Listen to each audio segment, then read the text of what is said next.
Le temps d'attention du poisson rouge dans son bocal a été calculé par Google à 8 secondes. Et le temps d'attention, mais de la plupart d'entre nous, c'est 9 secondes. On est en train de devenir des poissons rouges enfermés dans notre bocal. Mais notre bocal, c'est nos écrans.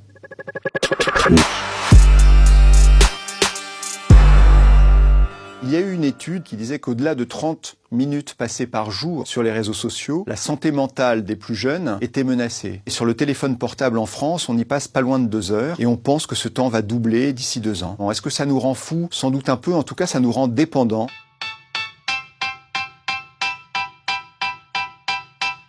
Le dormeur sentinelle, c'est celui ou celle qui dort en fait avec son téléphone portable allumé en mode veille auprès de son lit et qui dans un demi-sommeil, plusieurs fois par nuit, le consulte pour voir si quelque chose est arrivé. C'est celui qui ne dort jamais vraiment parce qu'il est toujours, lui aussi, en mode veille, comme l'est son téléphone portable. La nomophobie, c'est nomobilephobia, c'est l'incapacité absolue qu'on a d'être sans son téléphone connecté. L'incapacité qu'on a à le poser, à l'oublier ou à ne pas le consulter.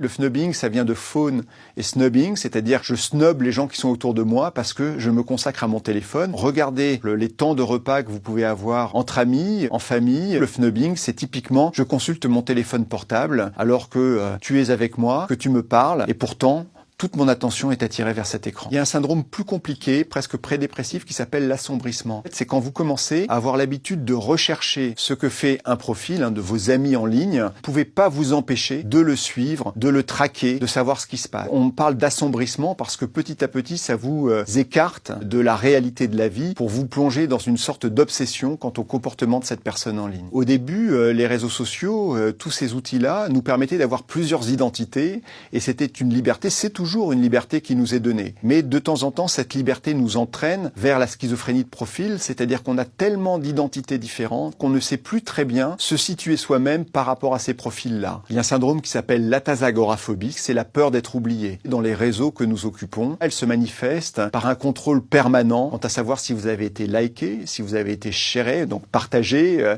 si à un moment donné on vous a retweeté, si on a commenté vos photos ou autres, et quand ça n'est pas le cas, alors vous avez l'impression de subir une sorte de bannissement et vous avez l'impression d'être oublié par vos pairs. C'est juste une machine qui vous oublie, c'est pas vos pairs.